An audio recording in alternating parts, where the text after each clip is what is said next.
I leave for 5 minutes.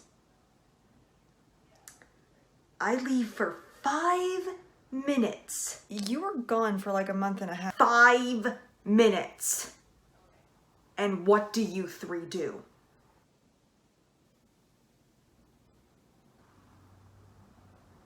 Nothing? You have nothing to say for yourselves? After all of the shit you three have pulled? Look, your guess is as good as mine. I'm just here for the ride. You literally decided to sideline literally everything else and focus on the most pompous, boring storyline in the entire manga. True. But Tamaki's alive. Yeah, that would have been nice to know in the foreground. Yeah, that's fair. Well, Don't you even start. I will get to you. Just admit it, you two are a mess right now. You just ended, like you have a say in this. Speak for yourself about being a mess. Excuse you, do not even try to bring me down to your level. Oh, and you. We are going to talk about you.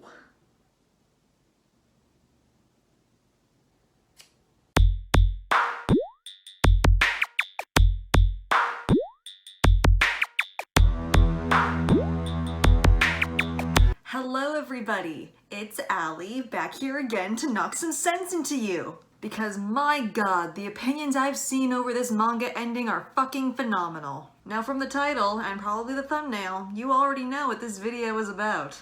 And yeah, I did think about doing a different one instead, but I thought this one would be infinitely more fun. It's my birthday and I get to bitch about what I want to bitch about. And today, I'm bitching about the series that everyone is going to viciously attack me for criticizing. Attack on Titan. Specifically the manga, of which just ended back in April. So,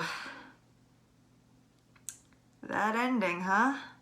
It's been a solid month and I've seen many mixed reactions on it, from people praising it as a masterpiece to other people criticizing it as insurmountable garbage. And aside from my joy of Levi finally getting the soft ending that he deserves, you can probably guess which group I fall into. I mean, you're here and you saw the title of the video, so. Now for those of you who don't know what happened at the end of the manga, allow me to fill you in. This is of course assuming that you know exactly what was happening in the manga up until chapter 138, because I do not have time to give you all the context that you need to understand what's happening. Eren is dead, Mikasa killed him, and the rumbling is over. Eren meets Armin and Paz, and they talk. The narrative proceeds to completely chicken out on making Eren any sort of villain and attempts to make him as pathetically sympathetic as possible before he actually dies. Turns out that Ymir's entire motivation was that she was in love with King Fritz. You know, the man who severely abused her, made her have his children, and then made those children eat her after she died protecting him. On top of that, it also turns out that Mikasa was somehow linked to Ymir the whole time, and Historia's plot had absolutely no relevance whatsoever. It also turns out that Eren manipulated the Smiling Titan to eat his mom. For some reason. But other than that, Eren's death ensured that the Titan curse was broken, and now everybody is back to normal. And then Eren talked to everybody in Paz off screen, and now they're all hailing him as a hero for murdering 80% of the world. Because it was all for his friends. And then 3 years pass and everything's fine. Historia's got her baby, even though that literally meant nothing. Mikasa is still mourning Eren. And then Eren apparently gets reincarnated into a bird so that he's always by Mikasa's side, because apparently he deserved to be reincarnated after all the shit that he did.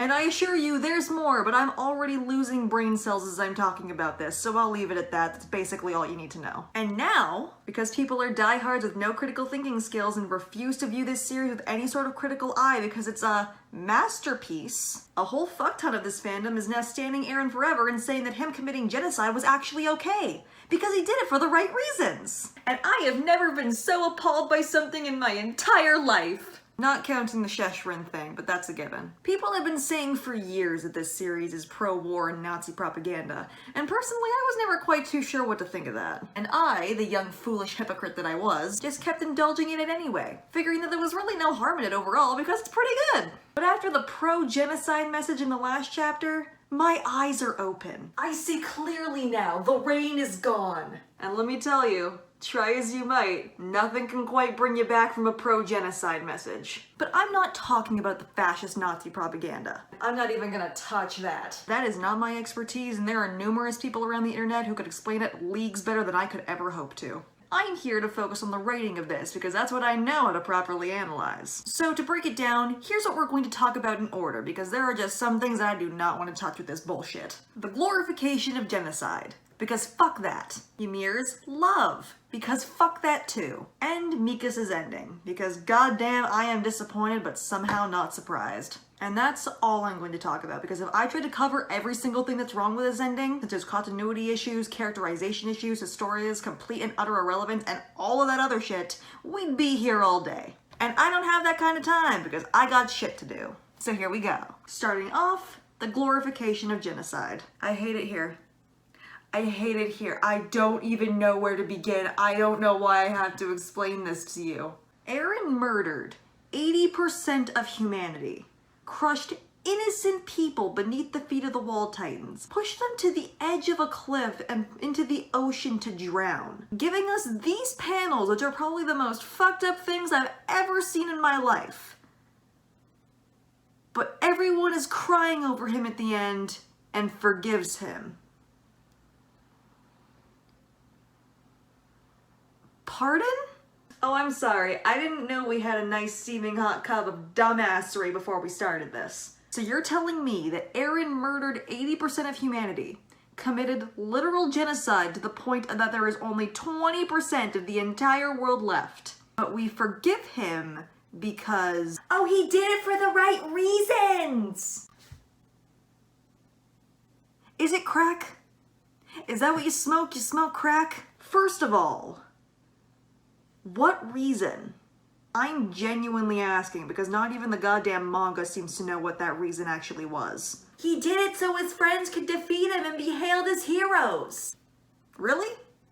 Because that's a pretty shit-ass reason. I don't give a fuck who he did it for. He still murdered 80% of the world. He did it to free the world from the Titan curse. Great, but now what? He did it so that the Eldians wouldn't have any more enemies to persecute them. Cool. But that really doesn't help Eldia, now does it? Look, if Eren had actually become the genuine villain at the end of the manga and the narrative didn't cop out at the last minute to make him pathetically sympathetic, and the nations had ended up putting aside their differences and uniting against one common enemy, then fine, I could have lived with that, whatever. If he had pulled a Lelouch, then whatever. But he didn't do that. And aside from the Titan curse being lifted, literally nothing has changed. The nations are still in conflict with one another, and the world still hates Eldians. And now they actually have a reason to. And that's probably not helped by the fact that their government is now named after the guy who caused the genocide. Like, my expectations were low, you guys, but holy fuck. And that's not even talking about how Eren apparently killed his own mom.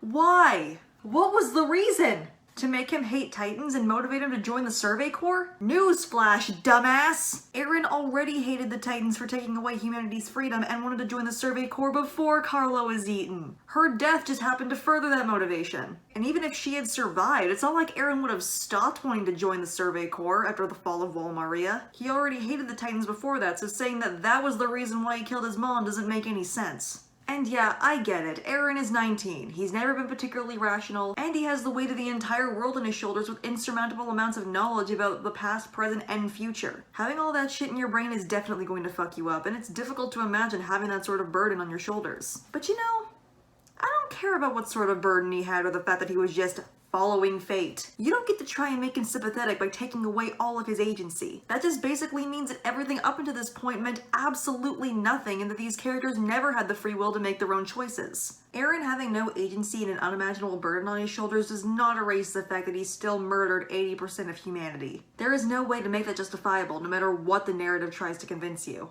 Overall, I still stand with Hanji, who, as it turns out, was the only voice of reason in this entire series, because they understood that genocide is unjustifiable, and there is nothing that can change that. Looking back on it, I'm pretty sure that's why Hisayama killed them in the first place, because as it turns out, their death had absolutely no purpose and affected nothing. Wonderful.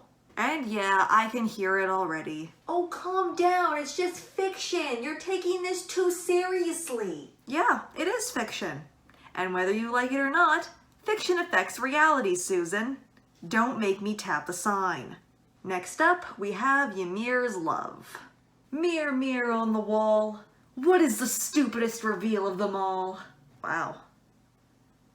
Yeah, that's pretty bad. So, after all of these years, and all of this shit, After every single character I've ever liked dying and suffering and an entire fucking genocide. You're telling me all those 2,000 years of suffering were for Stockholm Syndrome?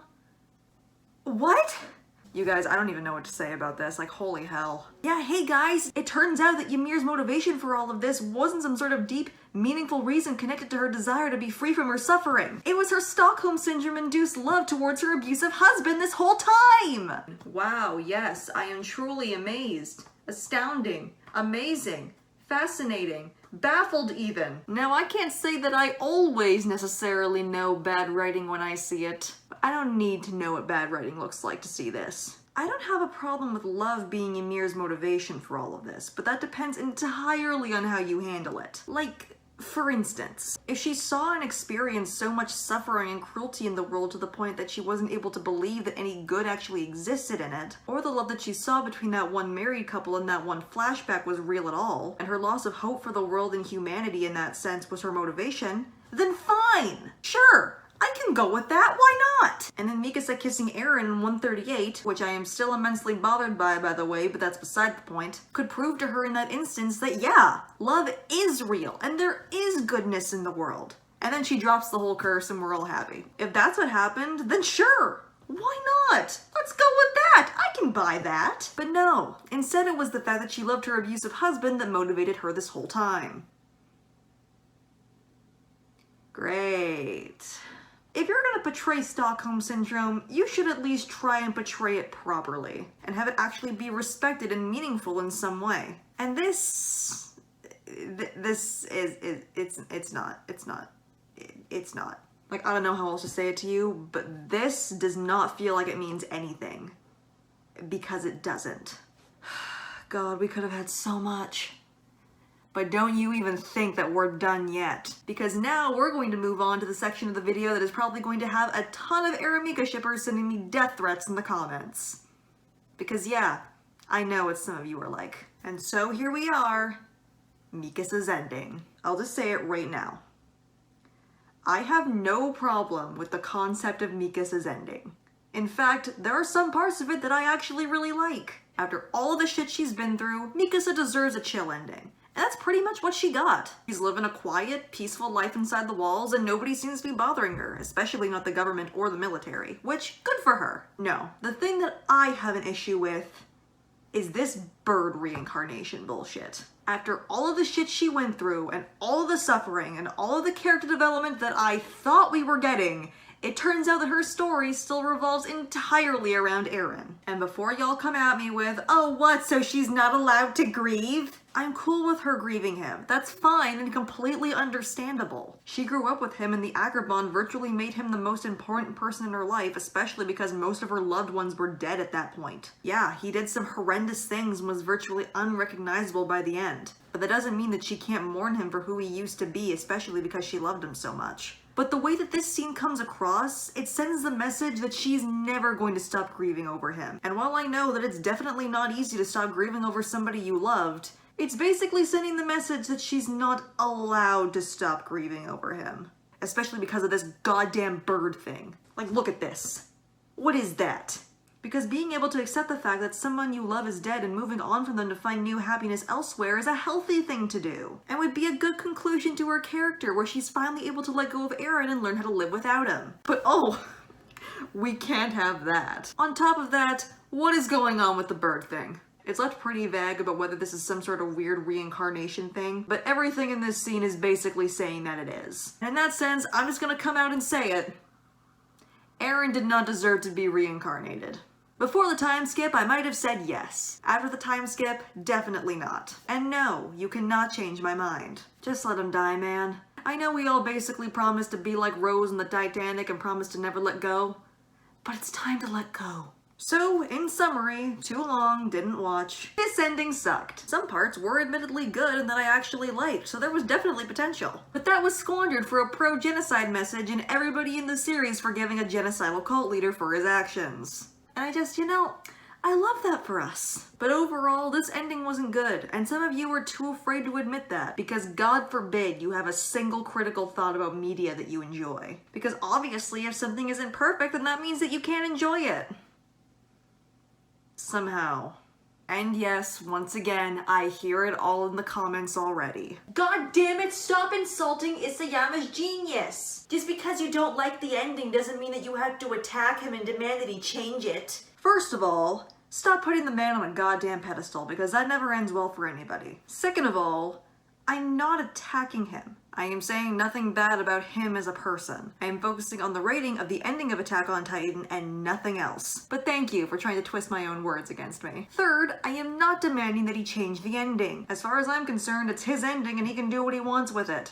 But that doesn't mean I have to like it. And fourth, if I did want the ending changed, there's a very simple solution to that. I do it myself! So if there's anyone else out there who wants a better ending to Attack on Titan, stop looking towards the author to do it for you, because he's not going to. But do it yourself. Sorry, what was that?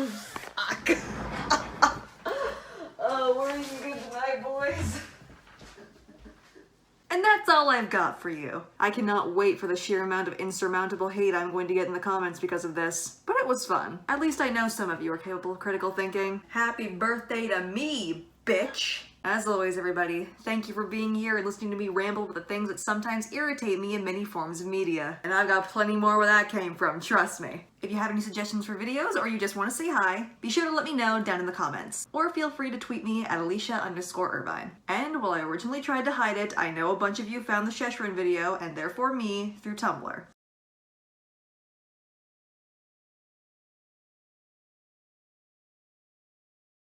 Additionally, I'm also planning on creating a separate Tumblr blog specifically for my YouTube channel, and most likely some of my writing, if you are so curious. But other than that, that's all for now, you guys. So thank you for watching, and I'll see you in the next video. Bye now.